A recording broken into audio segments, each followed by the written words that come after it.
Good afternoon, sir or ma'am. My name is Colton Bird. And to answer your question, I assume that we've already prepared for the flight. We have everything we need. We've checked the weather, we've planned the flight route, filed our IFR flight plan, ran through the PAVE checklist to make sure we're safe to fly in every sense. And so in that case, we are reviewing an instrument approach. I'm briefing it, and we see on the approach chart that it has an ILS descent altitude of 200 feet and a localizer minimum descent altitude of 500 feet. And so what is the difference between descent altitude and minimum descent altitude? The decision altitude is the altitude on a precision approach where a landing decision has to be made. And at that point, we either land or we go missed as soon as we reach that altitude, because we're on the glide path. A minimum descent altitude, or MDA, is the lowest altitude on a non-precision approach that we may descend to without having runway visual contact yet. At that point, we level off. We maintain at or slightly above that altitude until we reach the missed approach point, at which point we either land or go missed. And per the Part 91.175, descent below minimums is only allowed when the plane is in a continuous position to land using normal maneuvers.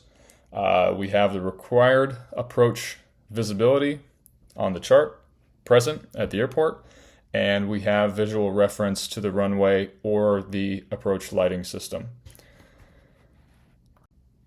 So what approaches use descent altitude and minimum descent altitude?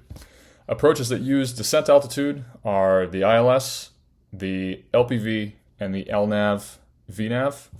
And approaches that use MDA are the localizer, LNAV, circling only approaches, and VOR approaches. NDB approaches are also included in there, but they're so uncommon that I rarely mention them. And the consequences of treating an MDA like a DA is very serious. The listed minimums are there for a reason. If we descend below them, we run the risk of running into terrain that we would have otherwise been clear of, which would be a controlled flight into terrain, and that would be a whole report and fiasco. And that could also include the runway itself, and we don't want to run into the runway if we were in IMC conditions. We would also be in violation of Part 91.175, as we mentioned earlier, which could lead to legal implications and potential disciplinary action. And it simply makes the approach unsafe for us and for everyone in the area. So we don't want to confuse them. Why does an MDA approach require leveling off? So unlike a precision approach, MDA approaches lack vertical guidance. And so we must level off to ensure obstacle clearance. And due to this, step down altitudes at each approach fix are utilized.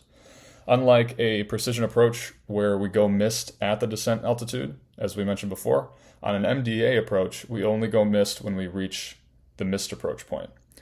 And descent below the MDA before the missed approach point is also illegal. So we don't want to do that, and that's why that is required.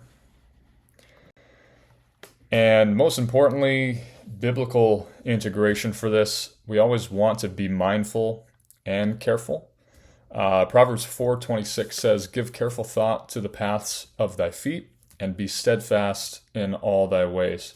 So we want to employ wisdom and caution in all decisions we make when flying, just as we are always mindful of what the Lord expects of us and commands us not to do.